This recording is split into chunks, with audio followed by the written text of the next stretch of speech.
Holly and Scott McKhann coming to you with the latest updates in San Clemente at our house. It started out as a house flip, but quickly became a tear down, ground up new construction. Scott just can't help himself. That's true. So today we're going to talk about the latest progress, including the stucco prep, some under eaves wood treatment, the shower prep, and some low voltage wiring. So to start, Scott, tell us what is going on the outside here with the stucco prep. Well, this is waterproofing for the stucco prep. So we put on, the stucco crew puts on black paper, and then this, it's like chicken wire. It's called lath. And they staple it on really good, so it's really tight, because when they put on stucco, it's a layer of concrete, basically 1 inch thick. So there's a lot of weight to it, so it needs to be well supported. Additionally, these little white things, that's just caulk covering up holes so that it's nice and waterproof. We've already passed inspection on this, so we're ready to go for the stucco. The rough materials are getting delivered tomorrow. And what's the next step? Is that what they call rough or brown coat? Well, there's 3 coats of stucco. There's the scratch coat, which is the thickest one, and they scratch it up at the end while it's still wet so that the next coat adheres well, grip it. Yeah. So there's the scratch coat, then the brown coat is where they really kind of smooth it out and get it pretty, level and everything. And then the final coat is the color coat. On this house, it's a modern style, so we're going to be using a smooth coat of stucco finish, which looks really nice. It looks the nicest, and it's the most expensive. Yeah.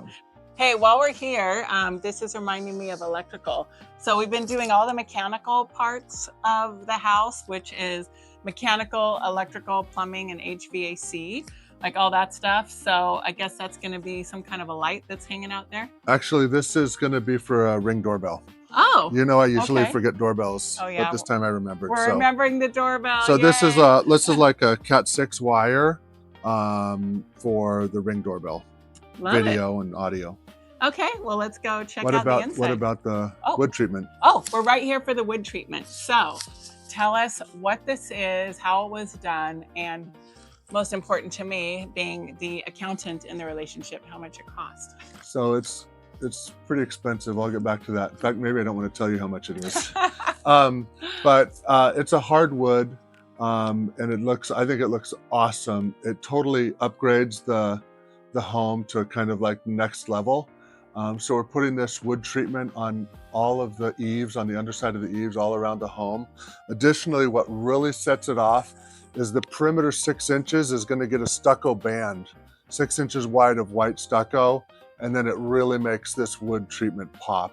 And all those circles up there are for lighting. Those are can lights, yeah. Can lights. Yep. So is this real wood or like a fake wood plastic product, or what? No, it's a real wood.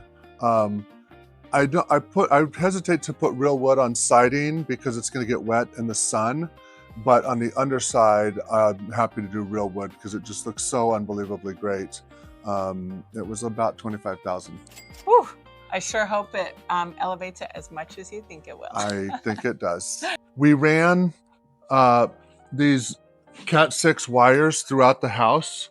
They're coming in here to, this will be like the home base for any electrical equipment in the house. And then each of these wires goes off and it's all marked as to where it goes, but to a different spot in the house. It runs to a TV location in each room and also a computer Ethernet port in each room. So that's, and then also for like security cameras and things like that. Okay, so another thing to talk about are the skylights. So I love skylights. They make the home so much brighter. Like right now, this house is a little bit dark because it doesn't have a ton of windows in this area. But when we put on the skylights, it's just gonna be bright as day. Yeah. So we have, like, here's a skylight, and then we flared out the framing so the light is gonna be able to go as broadly as possible. Additionally, we have all the can lights in now. We'll put a string up or a laser beam, so we put them all nice in a dead straight line, because it really shows when they're done if they're not in a straight line.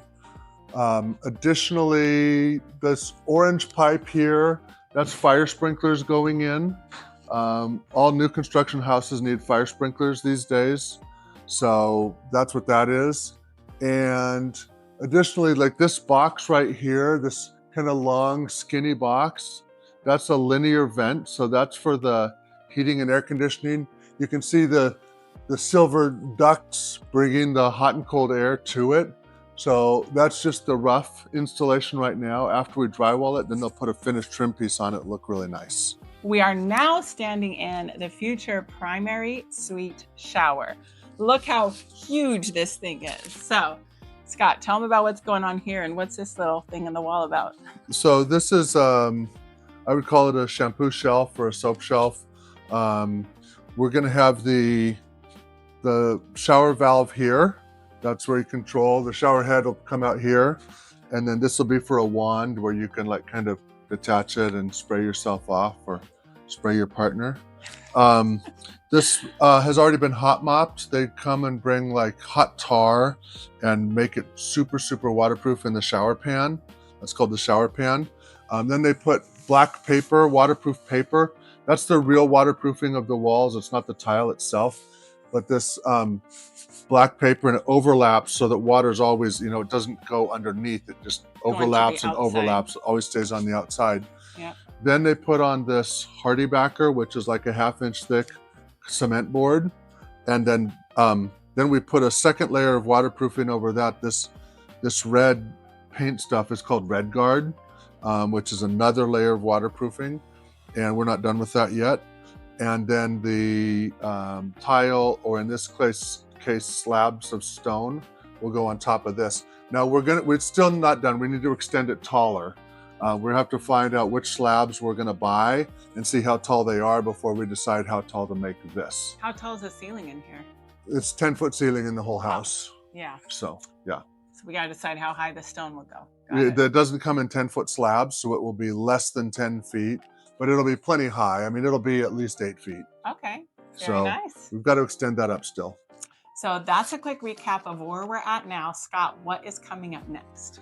Well, we've already passed plumbing inspection, rough plumbing. We need to pass electrical inspection and mechanical inspection. And the fire sprinklers need to get done. After the fire sprinklers are done and those mechanical and electrical are passed, then we can put in insulation. So all the insulation goes in the walls and ceilings. And in this case, the house is on a raised foundation, so they even put it under the floor. And then after insulation, it's off to drywall. That's when it's really exciting. Once we get the drywall up and we can start putting the finishes in, then it really takes shape. So stay tuned and make sure you subscribe to catch the next one.